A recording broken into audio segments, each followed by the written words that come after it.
పేరు నాగరాజు అండి. మాది గుంటూరు గుంటూరు జిల్లా, ప్రకాశం జిల్లా. మా అమ్మోళ్ళది. మా నాన్నగారిని చూడటానికి వచ్చాను. అక్కడ నా కాళ్ళు చేతులు పడిపోయి మళ్ళీ సిలకలూరు పేడ తీసుకొచ్చారు. అక్కడ డాక్టర్ కాడ చూస్తే తగ్గలేదండి. 2 రోజులు ఉన్నాను. మా అక్కయ్య కొడుకు దగ్గుబాడులో ఉన్నాడు. మా అక్కయ్య కొడుకు ద్వారా మేము మురళకృష్ణ డాక్టర్ దగ్గరికి వచ్చాము. ఇడపలపాడు దిగాము.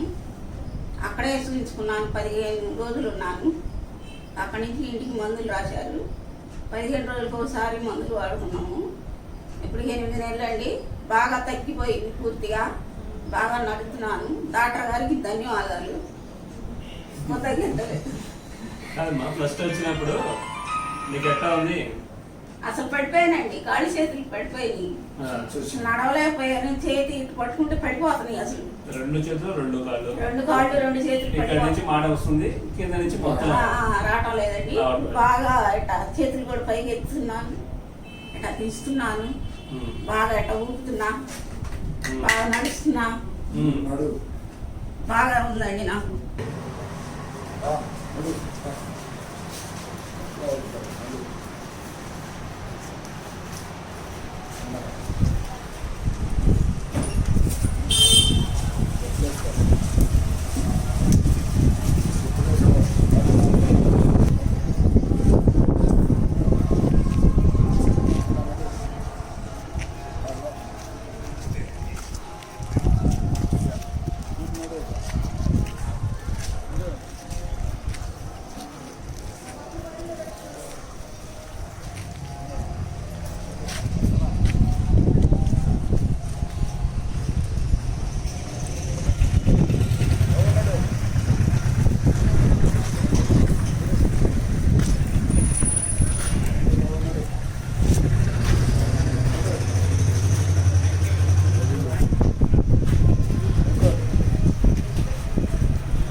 నా పేరు డాక్టర్ మురళీకృష్ణ, ఎండి ఆయుర్వేద. ఫస్ట్ నీకు ఇచ్చిన మందులని ఆయుర్వేద మందులు లేదమ్మా? అది చెప్పలేదే, చెప్పు. ఆయుర్వేద మందులతో నాకు తగ్గిందని చెప్పు. ఆయుర్వేద మందులతో నాకు బాగా తగ్గిందండి. బాగా తిరుగుతున్నాను. మంచంలో ఉండేదాన్ని నేను మంచంలో ఇట్ట చెయ్యి ఇట్ట కూడా లేపలేదండి. డాక్టర్ గారి కొక్కతో లేచానండి. నా పేరు డాక్టర్ మురళీకృష్ణ, ఎండి ఆయుర్వేద. ఫస్ట్ ఈ పేషెంట్ మా దగ్గరికి వచ్చినప్పుడు క్వార్టర్ప్లేజీ అనమాట.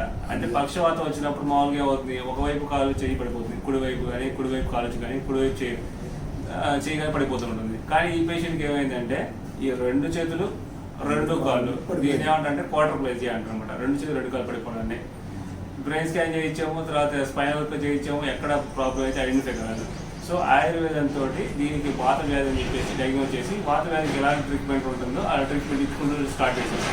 ఇచ్చిన తర్వాత 15 రోజుల తర్వాత చిన్నగా కాళ్ళలో కదలికలు రావడము, మళ్ళీ ఇంకో 15 రోజులు అయిన తర్వాత ఇంకో కాళ్ళలో కదలికలు రావడము, ఒక కాలు ఇటు పక్కకి ఇటు తిప్పడం కూడా తిప్పే పరిస్థితి లేదు. ఆమెను పట్టుకోవాలంటే 4 మనుషులు లేపుకొని పెట్టాలి. బాత్రూమ్ కావాలంటే 4 మనుషులు పైకి లేపి పెడితే బాత్రూమ్కి వెళ్ళే పరిస్థితి. ఒక చేయి తిప్పాలంటే ఇటు తిప్పాలి. అట్లాంటి పరిస్థితుల్లో నుంచి ఈరోజు ఆమె పని ఆమె చేసుకొని నడిచే పరిస్థితి తీసుకొచ్చింది. ఇలాంటి ఎవరికైనా ప్రాబ్లం, నరాలకు సంబంధించిన ప్రాబ్లం ఎవరైనా ఉంటే ఆయుర్వేదంలో దీనికి చక్కటి పరిష్కారం అనమాట. ప్రతి ఒక్కరు దీన్ని వినియోగించుకోవాలని చెప్పి మనస్ఫూర్తిగా కోరుకుంటున్నాను.